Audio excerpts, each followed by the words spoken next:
Halo teman-temanku semuanya, masih di materi Smart Farming.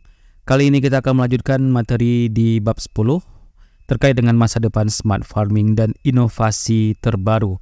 Di mana di bab 9 kita kilas balik bahwa kita telah membahas tentang dampak sosial ekonomi dari Smart Farming yang udah kita bahas, mulai dari dampaknya hingga perubahan-perubahan ataupun dampak sosial terhadap komunitas lokal, serta tantangan adopsi teknologi baru di pedesaan. Oke, kita masuk di bab yang terakhir, bab 10, yaitu tentang masa depan Smart Farming dan inovasi terbaru. Jadi poin yang pertama yaitu tren terbaru dalam teknologi pertanian.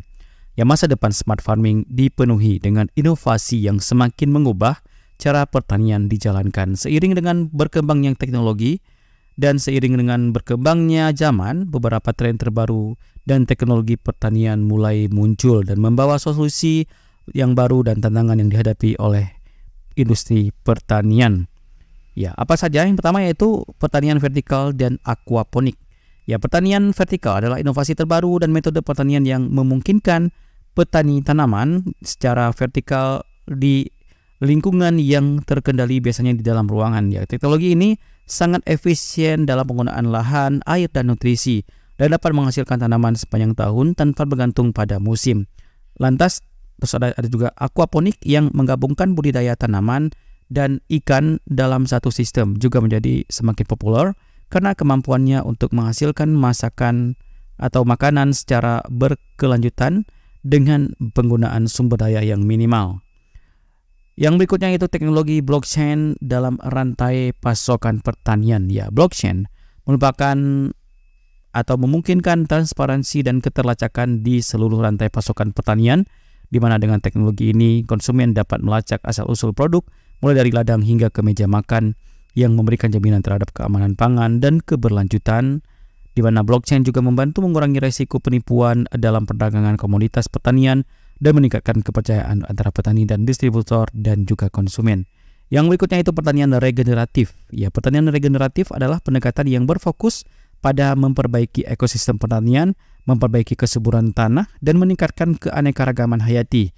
Ya, teknologi yang mendukung pertanian di mana regeneratif termasuk dalam sensor tanah yang memantau kesehatan tanah dan algoritma AI yang mengarahkan petani dalam praktik pertanian berkelanjutan.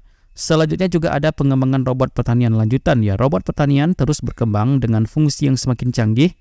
Robot-robot ini tidak hanya melakukan tugas manual seperti penanaman dan pemanenan, tetapi juga dilengkapi dengan kecerdasan buatan untuk mengidentifikasi hama, memantau kesehatan tanaman, dan bahkan melakukan intervensi yang lebih spesifik seperti pemangkasan otomatis dan pemupukan lokal.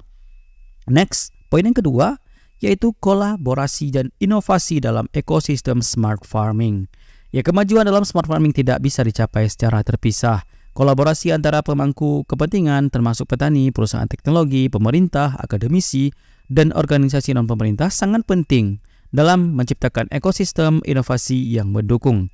Apa saja bentuk-bentuk kolaboratifnya? Yang pertama yaitu kemitraan antara publik dan swasta. Ya, pemerintah dan sektor swasta memainkan peran penting dalam mendorong inovasi di bidang pertanian digital.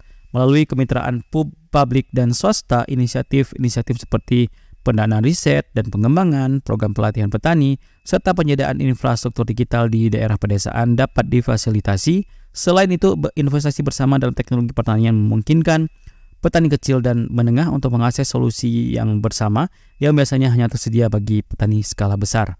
Selanjutnya ada juga inkubator dan akselerator startup pertanian. Ya, ini juga bisa kita terapkan di mana startup teknologi pertanian semakin banyak berkembang dan pesat, membawa ide-ide segar dan solusi inovatif ke pasar. Ya, inkubator dan akselerator membantu startup ini berkembang untuk menyediakan akses pendanaan, mentor, dan jaringan industri yang lebih luas, dan kolaborasi dengan startup ini memungkinkan terciptanya teknologi pertanian yang lebih terjangkau dan sesuai dengan kebutuhan petani di berbagai skala usaha. Terus ada juga kolaborasi internasional. Ya, mengingat sifat global tantangan pertanian, kolaborasi lintas negara menjadi semakin penting di mana program-program internasional yang mendukung pertukaran pengetahuan dan teknologi di bidang smart farming, terutama di negara-negara berkembang, dapat mempercepat adopsi teknologi dan menciptakan solusi bersama untuk masalah global seperti perubahan iklim, ketahanan pangan, dan kelestarian lingkungan. Oke, poin yang ketiga yaitu prediksi masa depan pertanian digital. Ya, pertanian digital semakin terus berkembang dengan pesat dan prediksi untuk masa depan smart farming menunjukkan bahwa teknologi akan semakin menjadi pilar utama dalam mencapai ketahanan pangan global dan keberlanjutan pertanian. Apa saja prediksi masa depan di bidang pertanian digital? Yang pertama yaitu pertanian otonom, di mana masa depan pertanian kemungkinan besar akan didominasi oleh sistem otonom yang mampu mengelola pertanian tanpa intervensi manusia langsung, dari traktor tanpa pengemudi hingga sistem irigasi otomatis yang dikendalikan oleh AI. Otomatisasi penuh dan memungkinkan pertanian menjadi efisien dan aman serta ramah lingkungan. Selanjutnya ada juga pertanian berbasis data 100%. Ya, dengan kemajuan big data dan AI, keputusan pertanian akan semakin didasarkan pada analisis data yang mendalam, mulai dari pemilihan varietas tanaman yang optimal hingga penentuan waktu panen. Semua akan dipandu oleh algoritma yang memproses data cuaca, tanah, dan tanaman secara real time. Ya, pertanian berbasis data ini memungkinkan peningkatan hasil dengan mengurangi ketidakpastian yang biasanya terkait dengan faktor-faktor alam. Berikutnya ada penggabungan bioengineering dan smart farming. Ya, bioengineering seperti rekayasa genetika tanaman dan penggunaan mikroba tanah yang ditingkatkan akan semakin terintegrasi dengan smart farming, dan teknologi ini tidak hanya meningkatkan ketahanan tanaman terhadap penyakit dan iklim ekstrim, tetapi juga mengoptimalkan penggunaan sumber daya seperti air dan pupuk, sehingga lebih efisien dan berkelanjutan. Next, ada juga ekosistem pertanian digital terhubung. Ya, masa depan pertanian akan terhubung secara digital melalui jaringan IoT dan platform digital yang memungkinkan seluruh rantai nilai pertanian dari produsen hingga konsumen berinteraksi secara mulus. Ya, petani akan dapat mengelola lahan mereka dari jarak jauh dan konsumen akan memiliki akses langsung ke informasi tentang asal-usul dan kualitas produk yang mereka beli. Dan yang terakhir di poin yang keempat yaitu rekomendasi kebijakan untuk mendukung smart farming. Ya, untuk mendukung perkembangan smart farming secara luas dan memastikan bahwa manfaat teknologi ini dirasakan oleh semua, kebijakan yang tepat perlu diterapkan oleh pemerintah dan pemangku kepentingan lainnya. Apa saja sih rekomendasi itu? Yang pertama yaitu investasi dalam infrastruktur digital pedesaan. Ya, pemerintah harus berinvestasi dalam memperluas infrastruktur digital di wilayah pedesaan, termasuk akses internet berkecepatan tinggi dan jaringan komunikasi yang kuat.